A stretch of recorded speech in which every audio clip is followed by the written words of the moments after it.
Hello everybody, welcome back to my channel where skincare is all about progression over perfection because perfection doesn't exist. And welcome back to another episode of When Beauty Turns Ugly. For those new subscribers that I've been getting from these videos, these are now, I think they're going to be once weekly videos that I'll be doing for the foreseeable future. Alongside product reviews, things like Instagram versus reality, all that kind of stuff. Why is this t-shirt literally makes me look like I'm doing this?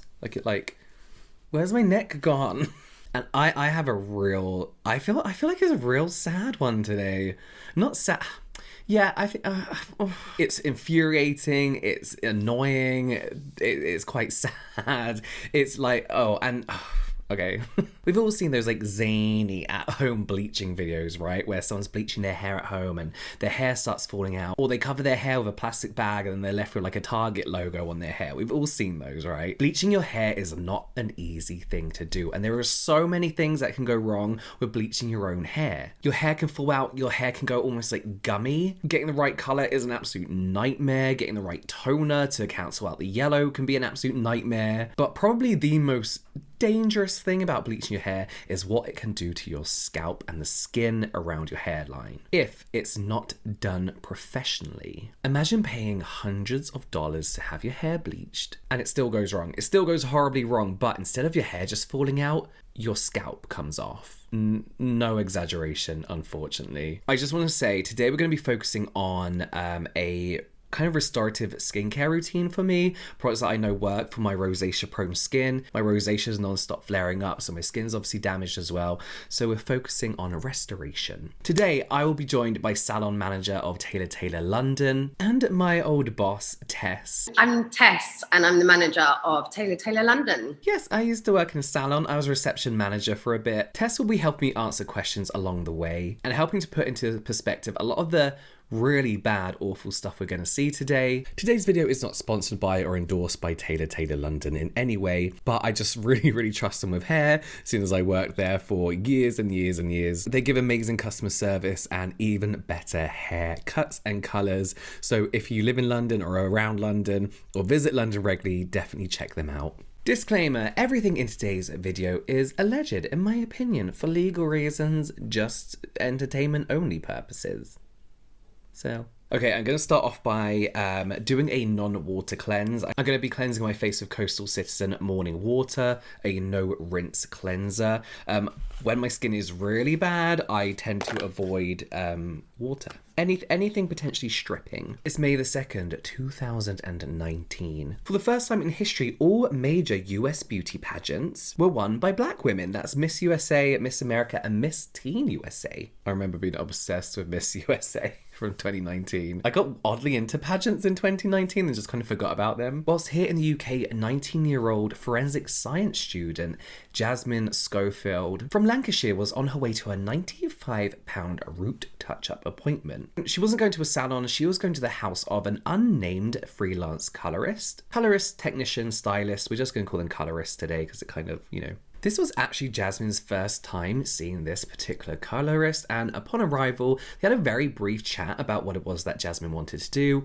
Highlight touch-up sounds simple enough. That's just bringing the highlights, re-bleaching them up to the root. And pretty quickly, the colorist started to apply the bleach. Now, this may sound absolutely fine, and by no means am I saying that this colorist did anything wrong. But usually there's a bit more to just slapping bleach on someone's hair, and it usually involves a colour consultation where the colourist can actually look at, first of all, the job that they need to do, the quality of the hair, the condition of the hair, see if the client is the right candidate for bleach. Just because they've had bleach before, it doesn't mean the hair is now in the right place to bleach. I would say there's usually more planning than a quick chat and then shoving on bleach. As a client, what makes a good candidate for a colour? Because I remember being on reception and we'd always ask, obviously, one of the colorists to come over, technicians, sorry, and talk to the clients. And I do remember people being turned away for good reasons. So what makes an ideal candidate for having bleached hair? Not just highlights, but like bleach. Bleach.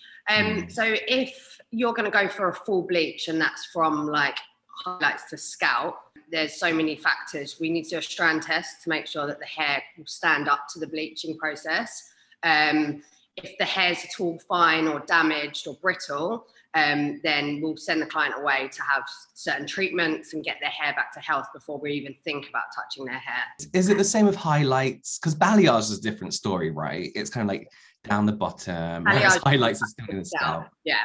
So it's we still would be very careful, because as soon as you pre-lightened anyone's hair, you know, to go backwards from that is going to cost time and money. So we still are very, very thorough with all consultations. Doesn't matter on what color it is. It's company policy that we don't book anyone without a patch test as well. So if someone's to call the salon and say, can I book in a color, we have to get them in for a patch test before we even make them an appointment in the diary. So therefore the client actually has to physically come to the salon so we can look at their hair. And then in that time where they're having a patch test, they have a complimentary color consultation with one of my colorists. So no one even has an appointment booked in the diary until we've actually come face to face with them, patch test them, and had a consultation. As we said, color consultations are really important, but also just if you want a different restyle or something like that, I feel like they're, from what I saw, super, super important. So not just you can understand as a client what you actually can have done, but you get to like scope out the salon, you get to see what's going on, you get to kind of like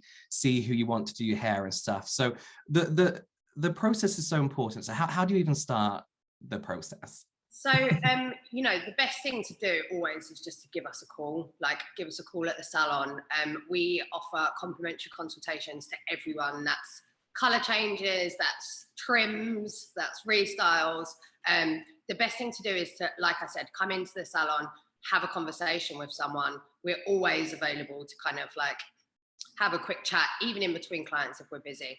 Hairdressers will much prefer to see you before the appointment, so that you both get a vibe of each other, and also that you know what you're going to be doing when that appointment starts. It's a lot easier. So yeah, consultation is key. But yeah, and we're always happy to look after any consultation at any time. So after applying the bleach and foiling up her hair, around 5 to 10 minutes in, Jasmine's colorist asked if she was okay because she was looking a little bit uncomfortable. Jasmine was like, no, I'm not actually. My scalp is starting to itch a little bit, starting to burn a bit as well. To which the colorist supposedly replied, hold on as long as you can. So basically, deal with it, it's going to happen, but the more you hold on, the better your hair's going to look. Hold on until it's unbearable, you know? Jasmine then goes on to say, reading a direct quote here, she bought me a drink, then I didn't see her for another hour and 10 minutes. So that's almost like an hour, 20, 25 minutes that she's been left for with bleach on her hair altogether. She goes on to say, she just left me and I was sat on my own. I was in a lot of pain at this point. It was really, really uncomfortable. In fact, it got so uncomfortable, so unbearably uncomfortable that Jasmine actually started to remove the foils herself, thinking that, you know, the foils obviously heat up the bleach, thinking it was going to soothe her scalp. It didn't help, so when her stylist eventually came back, she washed out the bleach from her hair and she was in absolute agony. Really? Is there a maximum length that you should be leaving bleach near the scalp for? Because in one of the cases we saw, the scalp was left on, the bleach was left on the scalp for supposedly 1 hour 30 minutes in one go. So I would always say refer to manufacturer's instructions. Our pre-lightener system that we use in our salon has a 40-minute kind of maximum time, so we will all stick to that. If you have to go in and re-bleach, then that is something that, you know, again, up to the discretion of a qualified colorist. You might be able to go in and re-bleach, but we don't leave it on the scalp for any more than 40 minutes.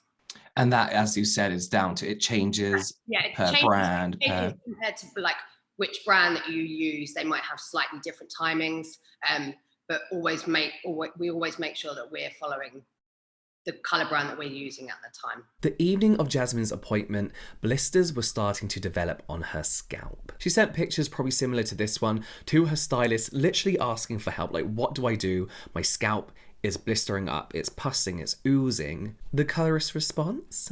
That's normal. My head does that. Put coconut conditioner on your hair, don't get it wet, leave it 4 to 5 days.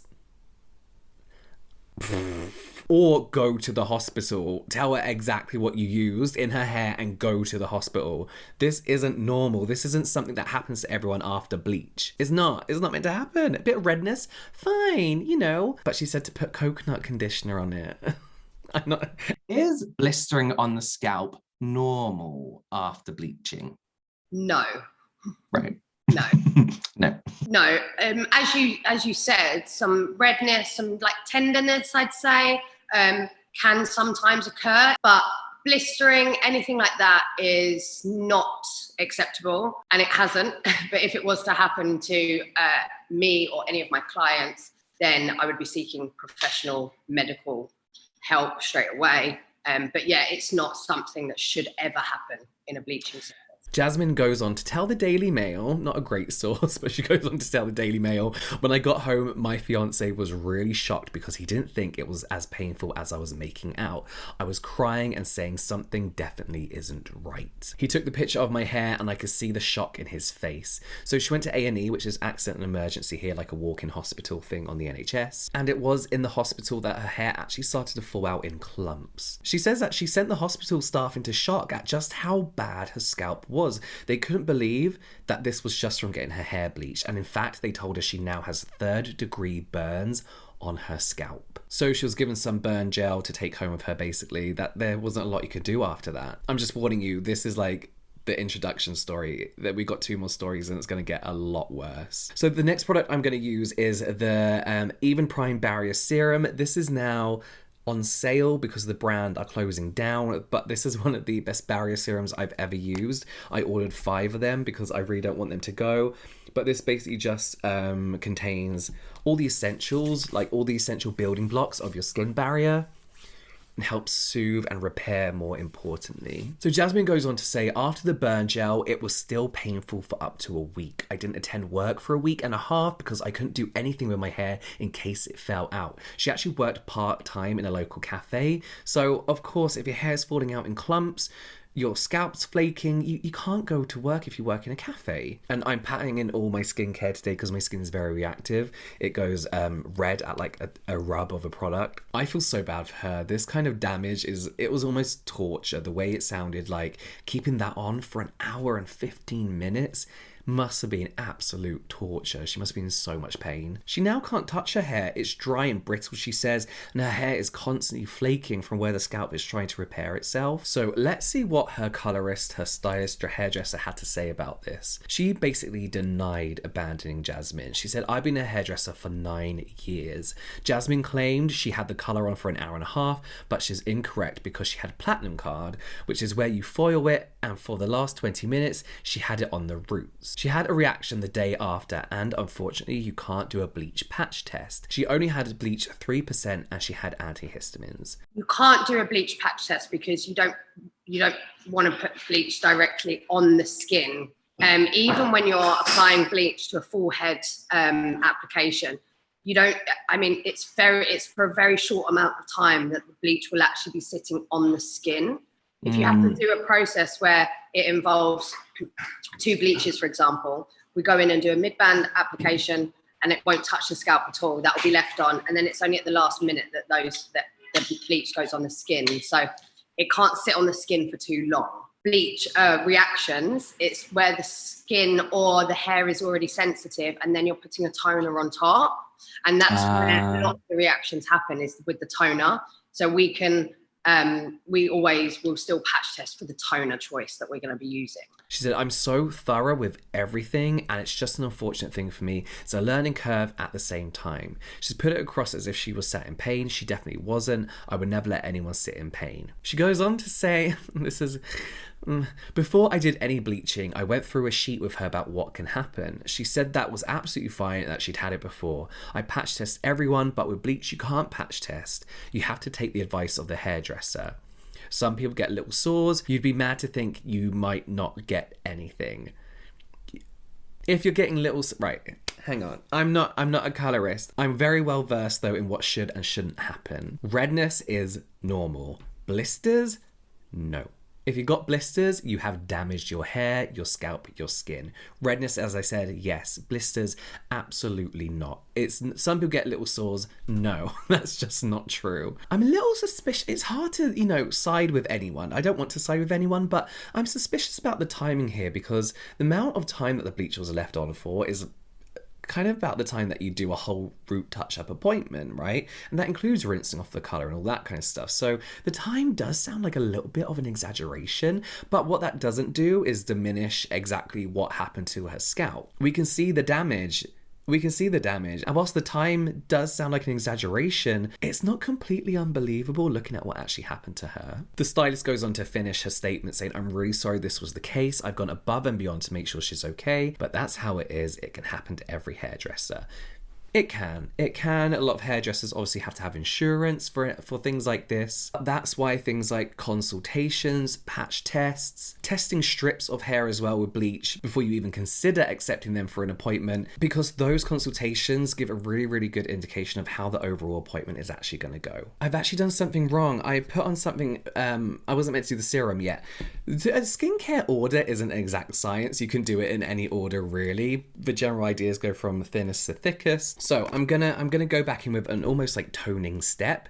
These are the Round Labs. I don't know what they're called, but they're like these little hydrating pads that I like to put on my cheeks, my forehead, usually my nose, but I won't do it while I'm recording, to just help cool down the area. So a similar thing happened back in 2014 to Morgan Reynolds, but with much more long-term consequences. So Morgan, like what many people like to do, she wanted to go from brown to blonde. This is something that's not easy or cheap. This is something that if you are a dark brown, you have to do over a series of bleaching and toning appointments. So going on a recommendation of her friend, Morgan decided to book a $170 appointment done at the Honeycomb Hair and Makeup Studio in Winter Park, Florida. $170 sounds about right. Definitely more on the affordable side, but you pay a fair amount. Just like Jasmine, after what sounds like a very brief chat, Morgan's colorist started applying bleach. The colorist had actually completed one side of Morgan's hair and started moving on to the next when Morgan started to complain of burning. Her colorist told her, "Yeah, that can happen. Just let me know if it gets too bad." So very similar to what Jasmine's colorist said. Then the stylist continued to foil her hair. Yes, bleach can feel tingly. It shouldn't hurt or be too uncomfortable though. Working the salon, I would constantly hear the color technicians asking their clients if they're okay, constantly checking their scalp, lifting up the foils and looking all around the scalp. Even if it was a repeat client, the process was the same every single time. Morgan's timeline kind of jumps here. She doesn't really say what happened in the salon. She just kind of jumps straight to going to the hospital, where she was also told that she had third-degree burns, which would eventually leave Morgan with a permanent bald patch on her head. She said roughly about 2 inches, as well as having to have multiple surgeries on this area. However, in a statement released by the salon themselves, they kind of fill in the gap of what happened in between the appointment and her hospital visit. Reading a statement here from the Honeycomb Hair and Makeup Studio, what they called? Apparently, she never complained of burning and in fact requested the bleach be kept on longer, which Honeycomb Hair and Makeup say, of course, they didn't do. Now that sounds fake. But I will say in salons you get clients who do think they know better than the colorist what has to be done. And yeah, people would ask for the bleach to be kept on longer because there's the idea that the longer the bleach is on, the more they're going to get the color they want, when that's not necessarily the case. They go on to say that after the highlight treatment, the stylist washed Morgan's scalp and hair, proceeded to put on the color. So it sounds like she had a bit of like balayage or something going on. At that point, the stylist could see no burns. They go on to say at that moment in time, Morgan would have been in complete agony had they have washed her hair with hot water, then applied colour, washed it, blow dried it, styled it, but apparently she didn't complain once. And in fact, they actually believe that Morgan had applied something to her own hair after her appointment, and this is what burnt her scalp. It's tough to say what happened here. Could Morgan have bought something over the counter that would have burnt her scalp like this? I don't know. In my experience in the salon, there were many times clients would leave perfectly happy with their hair, come back in complaining that they didn't like it, and you can see their hair was different. Their hair had changed since they left the salon. They had done something that they thought they might touch up a little bit, and they had basically ruined their hair, then tried to blame it on the people who were doing their hair. But you can spot it in an instant. People retouching their hair with colour after an appointment is not is, as stupid as it sounds, a thing to do. It's not out of the ordinary at all. But however, we never had any burns. We never had to deal with burns like this. So I know that when I had my hair bleached, even though my hair took to it quite well, it did feel like a little bit stretchy after. Luckily, I was working in a salon and I had like I could ask questions daily, you know, if there's anything wrong with my hair, and had access to some amazing products that you can see behind you there. Is there aftercare recommended for bleach? In a lot of these stories, sorry, that I was reading through, it seems to kind of be like your hair's done, off you go kind of thing. Or, you know, there's not really an afterthought about the pre-visit and after visit. Yeah, of course. I think, like I said, some clients, we have to turn them away because the hair's not suitable for bleaching. If that happens, then they go away. We can either do in-salon treatments or recommend products for them to buy to use at home for, you know, anything from like 6 weeks up until like 6 months, before we can get them in to make sure the hair's healthy enough. Aftercare, as soon as you put a chemical on your hair, it's going to break down the molecular structure of the hair. So you need to rebuild that back up. So yeah, aftercare is so important. It's gone through a chemical process. So it is, you know, no matter what, it is going to be slightly damaged. One of the colorists I remember would always kind of not just recommend products we had in the salon, but products from other places or things you could buy online. You know, the intention just to make sure your hair is good, because they want you to come back to the salon and retouch and keep your hair looking nice and stuff. So I would always say they're not just trying to push product, they really want your hair to survive. And we want our work to stand up.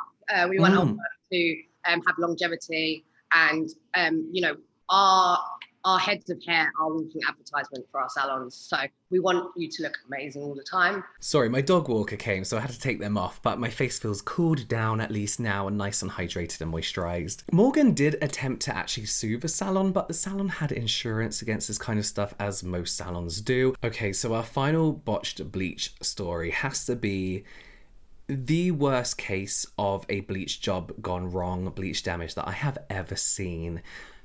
Bit of a trigger warning now. The descriptions of what happened and possibly even the pictures are graphic. I think I'm going to have to blur them. I'll blur them to a point where you can still see what's going on. But as I mentioned, this story includes someone's scalp coming off. This is bad. And in this particular case, I don't think there's any defending the stylist whatsoever. Next, I'm going to be using the COSRX Advanced Nail Radiance Dual Essence. Again, this is hydrating, it's moisturizing. Nail mucin as well as the niacinamide in here can help restore the skin barrier, as well as just making your skin look nice and even.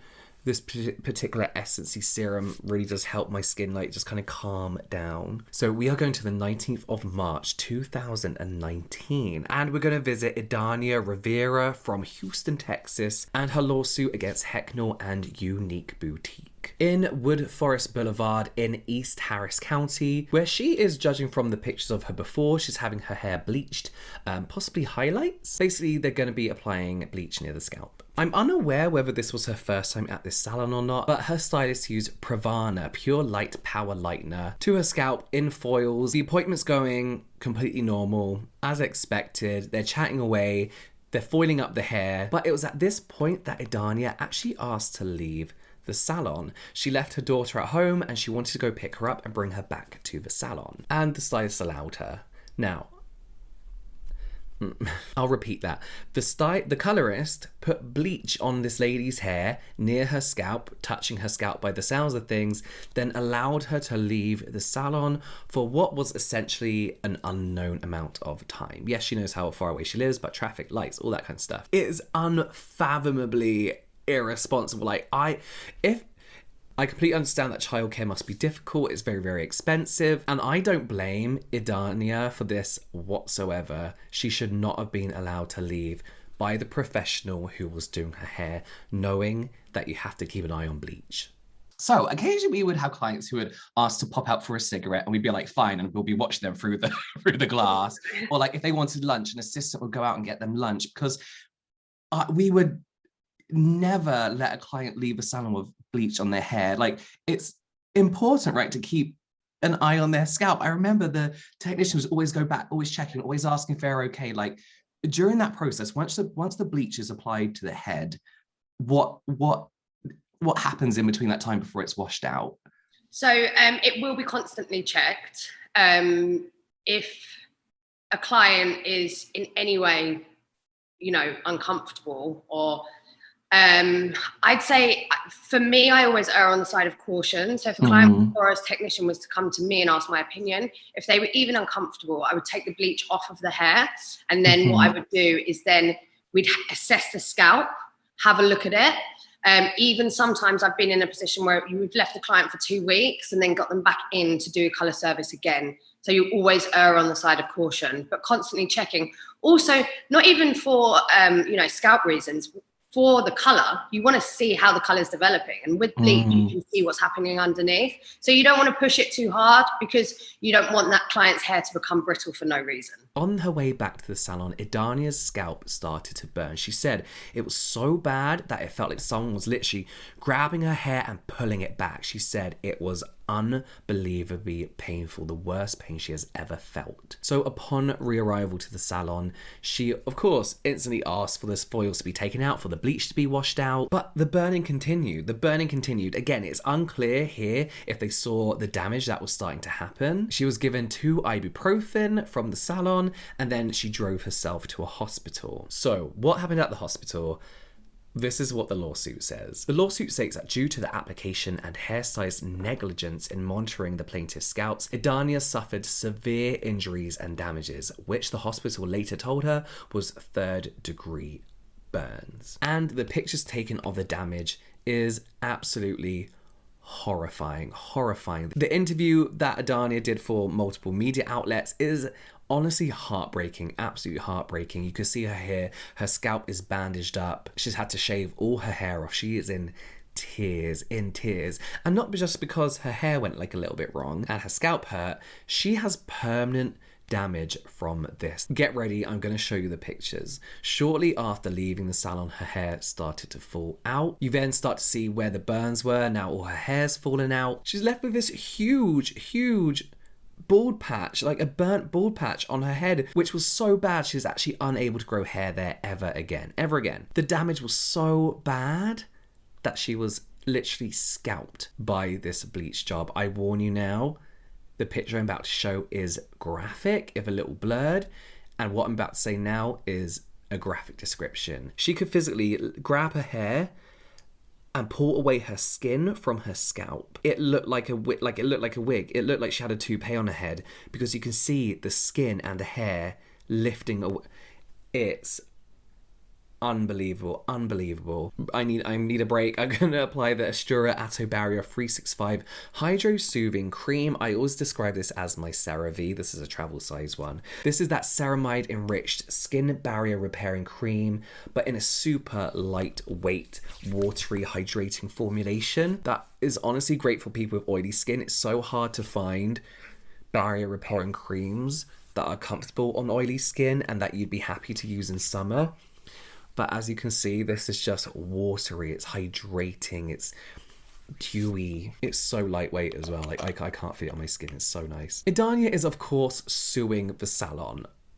Of course, and she deserves everything that she's asking for. And hair lightener bleach brand with her lawyer Hilda Cibrian. In the lawsuit, they pretty much state that a product like this shouldn't even exist. How can you sell a product that has the ability to do something like this to someone's scalp? It shouldn't be available for anyone to buy, and as of filming this, you can buy this hair lightener on Amazon. It's going on eBay, not as a official seller, but you can buy these products from their website as well. And rightfully so, they're asking for over $1 million in damages. Those damages include past and future physical pain, mental anguish, medical expenses, loss of wages past and future, disfigurement and scarring, and exemplary damages. Right, so let's actually have a look at the product that's being used. I think we all know that professional grade bleach powder is used in salons. So the lightener is Pravana Pure Light Ultra Lightener. Pravana are actually a professional hair color brand who I know of, who have been around since 2014 and was founded by Steve Goddard, a really well known and well respected industry veteran. They're hugely popular, actually. His salon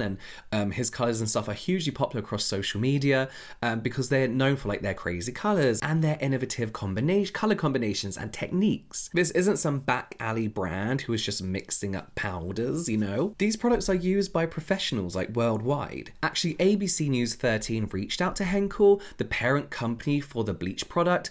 They responded with the following statement. They say, "We care deeply about people who use our products. We have not been contacted by the individual or either of the two law firms. Therefore, we have no information about this situation and cannot comment on this person's experience." And honestly, I can't find an update. Hair lighteners and bleach, the same thing. They shouldn't be used by people who do not have enough experience. How much experience would you say, this is all in regards to Taylor in particular, how much experience does someone need before they're allowed to just go full on bleaching someone? If they were to do a full bleach, how much experience would you say someone needs, or how do you judge that? All colorists or cutters need at least 3 to 4 years experience training before they're even allowed to touch anyone's hair. With things like difficult bleaches and colour corrections, it's only senior members of staff. So staff that have been with us for, again, I'd say like 3 or 4 years. So really complex bleaching process is only done by really senior members of staff. When people start, then we go through like a retraining program as well, because our colour standard is of like quite a high level as well. And that's the same when it comes to different brands of colour, right? Of course. Yeah, so they'd have to be trained on each different brand. Okay. Before they're allowed to use it on the shop floor, 100%. Yeah. I disagree with the lawsuit that says a product like this shouldn't exist. There are plenty of professional grade products that, when used wrong, can cause severe damage. But that's the point, is they are professional products. What I do think, however, is that the person who applied this hair product obviously was not trained properly. They had no place using this and hopefully will never be allowed to touch hair ever again. The salon have actually made no statement regarding the situation or the lawsuit, despite multiple news outlets trying to get a statement. It's honestly just so heartbreaking that the severity of this situation. And I know some people will be like, oh, it's just hair. Obviously, when you see someone literally being scalped by bleach, I know no one's thinking that. But aside from the disfiguring injuries, hair is, again, a confidence booster. It's a comfort, like I said. This is why people spend billions every year modifying their hair, getting it cut, looking after it, treating it, colouring it. For a lot of people, it's what makes us us. And to be scarred for life and never being able to trust someone to ever do that to your hair ever again, for me, I know that would be heartbreaking. It is vital, so vital, to get a good colorist, technician, stylist, whatever you want to call them. Not if you're just doing bleach, any color, any treatments. Ask your friends, read reviews, but most importantly, go in for a consultation, whatever it is you're having done. If a salon says they don't do consultations, you do not do that salon. Because not only will your colorist get to see your hair, assess your hair, make sure you are the right candidate for what it is that you want done, but you get to scope out the place. You get to see who's going to be doing your hair, you get to see colors being done, you get to see finished results if you hang around long enough. Also, a really good sign of a good colorist is a colorist who is brutally honest with you. We had colorists and color technicians and color directors in that salon who would turn people away. They were all freelance in that salon, but for them it wasn't just about making money, it was about their reputation, their art on someone's head. The way they looked was they were a walking advert for the colorist. If they saw that your hair wasn't in the right condition, if they thought it would cost too much money, take too long, people would be turned away. Obviously, the longer you have to keep bleach on your head, the more you have to keep bleaching, the more damage it can do. So people would rightfully be turned away. A really good sign of a good colorist is brutal honesty. If a salon is happy to just start bleaching without even seeing you beforehand, I personally wouldn't trust them. So the last thing I'm gonna do is apply. I have a love-hate relationship with this Cicapair Tiger Grass Dr. Jart Correcting Treatment Cream. It's basically like a green, I guess like CC cream that's meant to hide redness. So I'm gonna apply it with a little makeup puff I've been recommended. Then if this doesn't work, I'm just gonna stop using it altogether. Another thing I will say is not a lot of people, but I wouldn't say this was rare. I think the extent of some of the damage we've seen today is rare. But as I said, salons have insurance because this is a possibility. And I think when you go into a salon and you sign patch test form or you sign anything, you're basically saying, I understand what can happen. I'm not going to sue you, basically. But what that doesn't mean is that the colorist can just do whatever the fuck they want and leave you alone for an hour and a half or let you wander out the salon. It doesn't excuse their negligence in any way whatsoever. I can't tell if that's done anything. I think it's just made me look a little bit grey. Oh, I don't know, whatever. Let me know what you thought about these stories down below. I think they're just incredibly awful. Awful. You can watch the rest of the When Beauty Turns Ugly playlist here, some general light entertainment here, and I'll see you over there. Bye.